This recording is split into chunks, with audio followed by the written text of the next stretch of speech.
Roland Giraud, cet acteur emblématique du cinéma français, a toujours su nous émerveiller par son talent et son charisme. Mais cette fois, ce n'est pas sur les planches ou devant les caméras que son nom résonne, mais dans un drame personnel d'une poignante intensité. Sa femme, la femme de sa vie, celle avec qui il a partagé chaque instant depuis tant d'années, s'en est allée. Pourtant, contre toute attente, l'acteur était absent à ses obsèques. Pourquoi ? Qu'est-ce qui a pu retenir un homme si dévoué loin du dernier hommage rendu à son épouse ? L'incompréhension a d'abord envahi ses proches et ses admirateurs. Comment imaginer Roland Giraud ailleurs qu'auprès du cercueil de la femme qu'il chérissait tant ? Certains ont murmuré que la douleur était trop grande, que son cœur meurtri ne pouvait supporter l'épreuve d'un ultime adieu. D'autres ont suggéré qu'un obstacle impérieux l'avait retenu, une raison si forte, si irrésistible, qu'elle l'avait contrainte à l'absence la plus douloureuse de sa vie. Le mystère s'est épaissi lorsqu'on a appris que Roland Giraud s'était retranché dans un isolement profond, loin des projecteurs, loin de tout. Un homme abattu, consumé par une peine indescriptible. Un homme pour qui le simple fait de voir le cercueil de son épouse aurait été un arrachement trop brutal, une souffrance insoutenable. C'est que leur amour était hors du commun. Une fusion des âmes, une complicité rare, une véritable symbiose. Perdre une telle femme, c'était comme perdre une partie de lui-même. Lui, l'homme qui nous a tant fait rire, qui a illuminé tant de scènes et d'écrans, se retrouvait désarmé face à une douleur abyssale.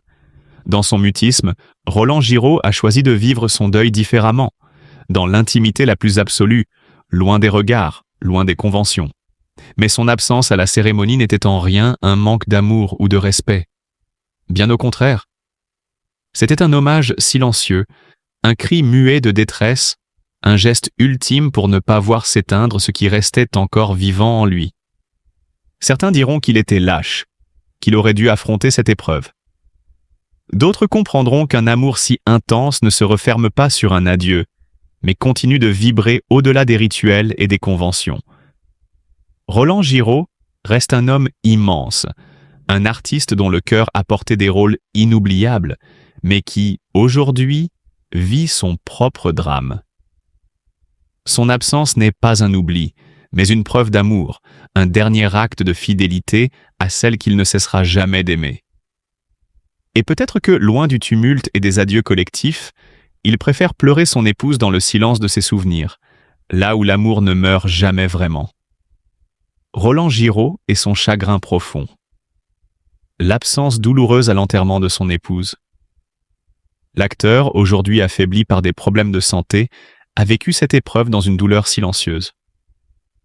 Depuis plusieurs années, il souffre de divers maux qui ont considérablement fragilisé son état physique. Son âge avancé et une santé précaire l'ont contraint à rester éloigné de certains événements, même les plus cruciaux. Mais ce n'est pas uniquement sa condition physique qui a pesé dans cette décision difficile. Le traumatisme de la disparition de Michael Janssen s'ajoutait à un chagrin déjà immense. Celui de la perte de leur fille unique, Géraldine, en 2004, dans des circonstances tragiques qui ont bouleversé leur famille à jamais.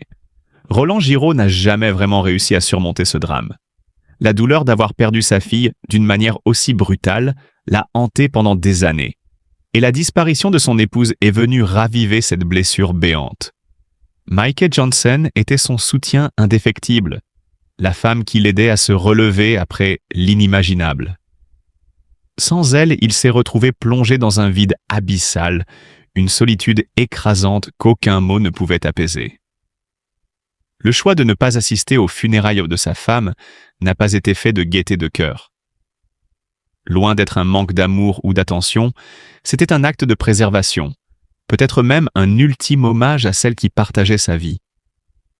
Incapable de supporter une nouvelle séparation, il a préféré rester dans l'intimité de son chagrin, enfermé dans la maison qu'ils avaient bâtie ensemble, où chaque recoin lui rappelait leur histoire. L'absence de Roland Giraud à cet événement a suscité des interrogations et parfois même des critiques. Pourtant, ceux qui le connaissent savent à quel point la douleur qu'il ressent est profonde. Assister aux funérailles de Maïké aurait été pour lui une épreuve insurmontable, un adieu trop cruel pour un homme qui a déjà tant perdu.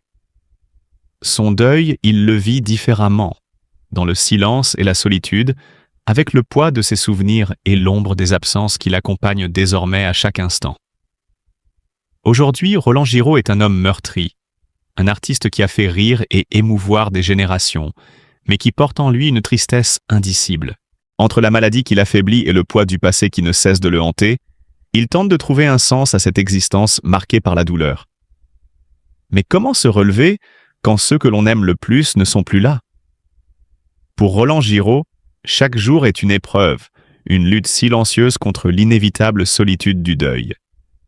Sa première véritable apparition au cinéma se fait en 1974, grâce à Michel Audiard dans Bon baiser, à lundi.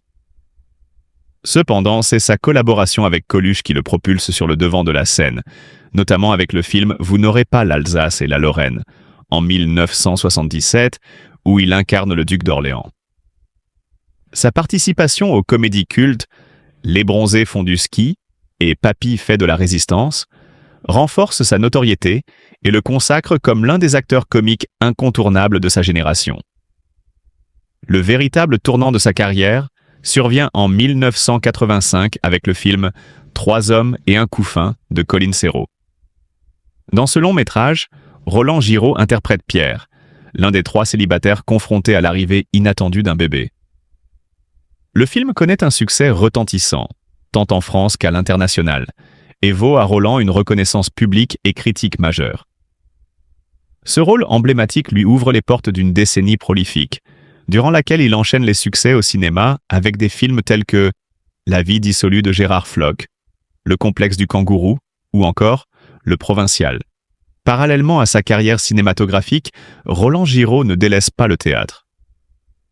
En 1988, il triomphe sur les planches sous la direction de Pierre Mondy dans La Présidente.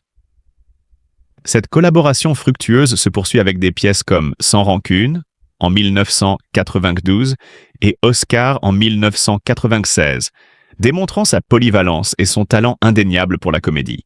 Durant les années 2000, bien que moins présente au cinéma, il continue d'illuminer les scènes théâtrales avec des pièces telles que Un père et père, de Ray Cooney, Le technicien d'Éric Assou ou Joyeuse Pâques, de Jean Poiret, toutes mises en scène par Jean-Luc Moreau. En 2001, il retrouve ses complices André Dussolier et Michel Boujna pour la suite de Trois hommes et un couffin, intitulé 18 ans après. Bien que le film n'égale pas le succès du premier opus, il témoigne de la fidélité de Roland Giraud à ses rôles marquants et à ses partenaires de jeu. En 2013, il est à l'affiche de La Cage dorée, une comédie touchante qui remporte un succès surprise et confirme une fois de plus son talent pour incarner des personnages attachants et authentiques. Sa carrière est également marquée par des drames personnels. Marié à l'actrice Maïké Jansen depuis 1966, le couple traverse une épreuve tragique avec l'assassinat de leur fille unique, Géraldine Giraud, en 2004. Malgré cette douleur indicible, Roland Giraud fait preuve d'une résilience admirable, trouvant dans sa foi protestante, à laquelle il s'est converti par amour pour son épouse, la force de surmonter cette épreuve. Il s'investit également en tant que prédicateur laïque au sein de l'Église protestante unie de France, partageant ainsi ses convictions et son espoir avec autrui. En 2018, il incarne l'un des personnages principaux dans l'adaptation cinématographique de la bande dessinée Les Vieux Fourneaux, prouvant que son talent et sa popularité traversent les générations. Après une carrière riche et diversifiée, Roland Giraud décide de prendre sa retraite en 2020, laissant derrière lui un héritage artistique impressionnant et une empreinte indélébile dans le cœur du public français. Roland Giraud est bien plus qu'un simple acteur. Il est une figure emblématique du cinéma et du théâtre français, dont le parcours est jalonné de succès, de collaborations prestigieuses et d'une passion inébranlable pour son art. Son charisme, son talent et sa résilience face aux épreuves font de lui un artiste admirable et respecté, dont l'œuvre continuera d'inspirer et de toucher les générations futures. Ce choix, bien que difficile à comprendre pour certains, reflète une peine si immense qu'elle dépasse parfois les mots et les gestes habituels du deuil. Face à cette épreuve déchirante, nous devons faire preuve de compassion et de respect envers sa souffrance. Chacun vit la perte d'un être cher à sa manière, et personne ne peut juger la douleur d'un autre. Roland Giraud a partagé avec sa femme une vie remplie d'amour et de complicité, et son absence ne signifie en aucun cas un manque d'affection ou de respect. Soutenons-le avec bienveillance, sans jugement ni reproche. Dans ces moments de chagrin, c'est l'amour, la compréhension et l'empathie qui doivent primer. Soyons unis pour lui apporter le réconfort dont il a tant besoin. À ce genre de questions. Voilà. Une question s'adressait peut-être à Monsieur Seban sur cette même thématique, mais je pense que votre réponse va être claire et assez rapide, puisque la question demandait si la direction de l'encadrement prévoyait de mettre en place une formation au concours des personnels d'inspection quand l'académie ne le prévoit pas. Merci pour cette question qui est effectivement importante. Alors, à proprement parler, même si bien sûr dans le périmètre d'accompagnement, de suivi et de gestion de la direction de l'encadrement,